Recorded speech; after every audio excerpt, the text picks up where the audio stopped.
Magandang umaga, ngayon pa yung araw ng Miyerkules, March 14, 2024 at narito po muli ang update sa lagay ng panahon.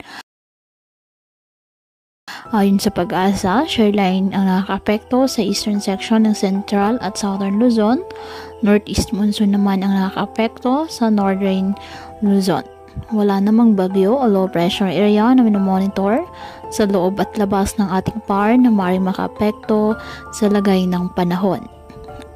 Ngayong araw, dahil sa shoreline, asahan na maulap na kalangitan na may kalat-kalat na pag-ulan at thunderstorms dyan po sa Isabela, Quirino, Aurora, Quezon at Camarines Norte.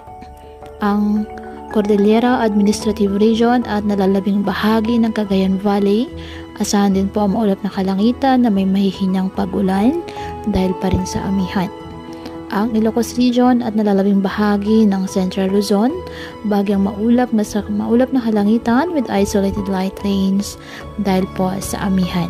Ang nalalabing bahagi ng bansa kasama na po ang Metro Manila, bahagyang maulap hanggang sa maulap na kalangitan with isolated rain, showers or thunderstorms dahil sa easterlies at localized thunderstorms.